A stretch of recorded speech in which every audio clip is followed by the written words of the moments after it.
Welcome back to Pups Outdoors. I've tried to make this video a million times. Like, I don't even know. I've lost count. I've done so many takes of this and something always gets in the way. My dad requested this video months ago and I still haven't done it yet. I've had different outtakes of it and I've tried to edit them and I hate all of them and I've just kept getting really frustrated and then just not posting it. So this is it. I'm gonna do it today. Doodle do's and don'ts. Here we go. I want to roll it on back to some history. Back in the 1980s, doodles were created in Australia by a man named Wally Conan. It was actually 1989. It took him 2 years and 33 tries to create the doodle, which, if you're thinking about it, he had to breed dogs 33 times. That means that was 33 litters of, well, I guess 32 litters of unsuccessful mixed, like crossbreeding puppies with genetic issues and health issues and other things like that, which is really sad to think about, that was 32 litters of puppies that weren't good enough. Like, what happened to all those puppies? I don't know. But he was doing it for good reason. The original Labradoodle was created for a woman who lived in Hawaii who was blind. Her husband was allergic to dogs and she needed a guide dog, but she couldn't have one because of the allergens. So Wally Conan was like, I'm gonna help you, I'm gonna fix your life, I'm gonna make a hypoallergenic dog. Loosely used that term because there's no real hypoallergenic dogs. The allergens are found in their saliva and their dander as well as their fur, so even if they're not shedding, you can still be allergic to them, because if they lick you and their saliva touches you and you're allergic to the allergens in their saliva, there's that. And there are different dogs with different levels of allergens and different people with different allergies to different allergens, and it's all just a whirlwind of, am I gonna be allergic to this dog or am I not gonna be allergic to this dog? There's always that possibility. So when shopping around for dogs, if you decide to shop for a dog, I always recommend adopting. Really just rub your dog on you. See if you're allergic to it. If you know that you have allergies to dogs, make sure that, even if it's supposed to be hypoallergenic, just make sure you're being thorough. Because a dog is a lifelong commitment and too many dogs are ending up in shelters because people aren't doing the proper research. And that's kind of my goal here, is to educate people as best as I can to make sure that we're getting more dogs out of shelters and into happy homes. So I'm hoping to make this kind of a thing where I just talk about the history and behavioral aspects of different dog breeds, but I'm starting with doodles. So that's the history of them. Invented 1989 by Wally Conan in Australia for a blind woman whose husband was allergic to dogs. They're not AKC certified dogs. Doodles are not purebred dogs. If anyone ever tells you they have a purebred doodle whatever, it's not. It's not a purebred dog. They're still a breed in progress, and they are a wild card when it comes to their behavioral characteristics, especially if you're getting them from backyard breeders or someone who is not a registered dog breeder, a certified dog breeder. The amount of people who shouldn't be breeding dogs out there is insane. Like, I feel like you have to have a special license, otherwise it's illegal to breed dogs because of the amount of dogs we have in shelters, and that's because people aren't taking into account the genetic predispositions of the mom and dad dogs that they're breeding together. They have to be the best of the best in order for them to be worth breeding. If you're planning on breeding 2 dogs, like, they need to be in pristine condition, perfect, no genetic issues, no behavioral issues, because otherwise all those puppies are also more likely to inherit those genetic predispositions. Then people are like, why is my puppy so neurotic? Or my puppy ended up with hip dysplasia at 2 years old. I wish more people would do the research it takes to get a dog, because I think that it's more of a commitment than a lot of people realize. And unfortunately, a lot of people think, oh, it's just a dog, whatever.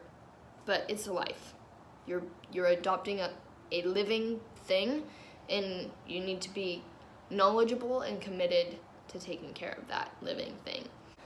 Once word got out that there was this new breed of dog out there that was hypoallergenic and friendly with people and other animals and easy to train, backyard breeders went nuts. They started breeding poodles with every other dog out there. So now we have oodles of doodles, if you will. Different types of doodle breeds, cockadoodles or cockapoos or Bernedoodles and golden doodles and labradoodles and pretty much anything you could mix with a poodle, it's out there. I wonder what a poodle makes. A piddle? A piddle? Oh my god, that would be so cute. So I work with a lot of doodles and I noticed a lot of commonalities in their behavioral characteristics, and it could be something that's genetics or it could be socialization.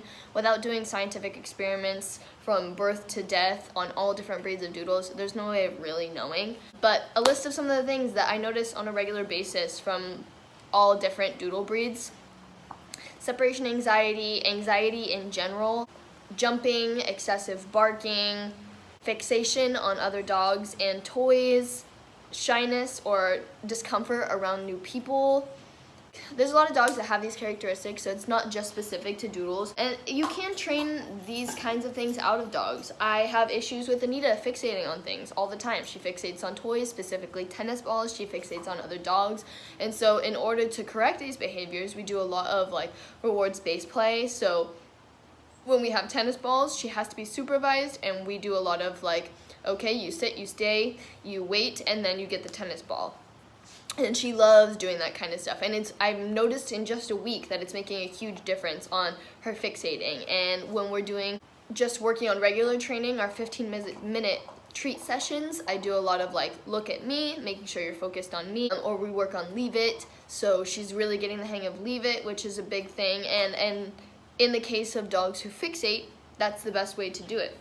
As far as excessive jumping and barking, it's all about training. So regardless of whether these kinds of things were bred into your dog, or if you have a dog who's predisposed to have different characteristics, you can train it out of them. No dog is perfect, but training can make them better. Regardless of the characteristics your dog has, whether it's barking or separation anxiety or fixation, training can fix all of these problems. If you dedicate 15 minutes to an hour a day focusing on your dog and really working on leave it and off and look at me, focusing on you instead of whatever it is that they want, and then rewarding them when they do the commands that you're asking them for, can fix 90% of the problems that they have.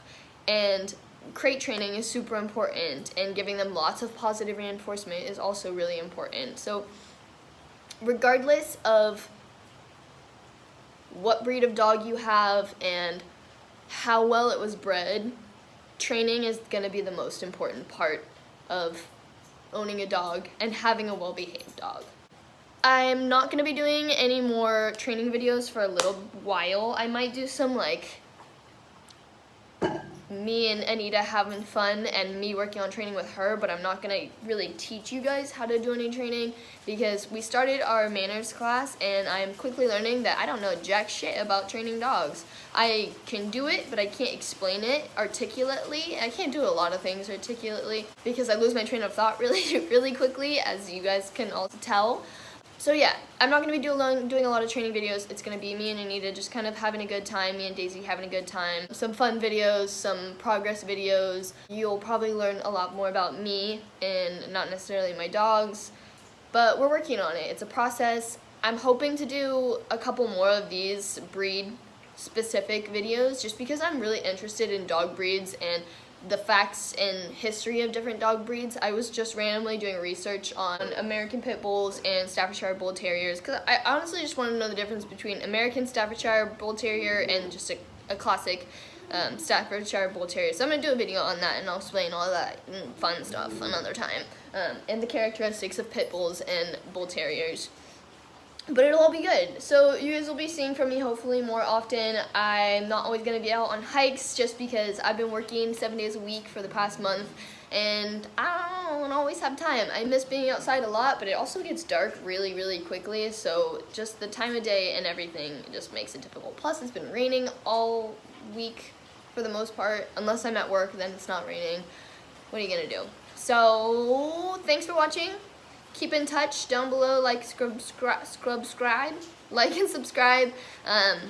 I'll be back with more. Anita says hi. We'll see you guys soon.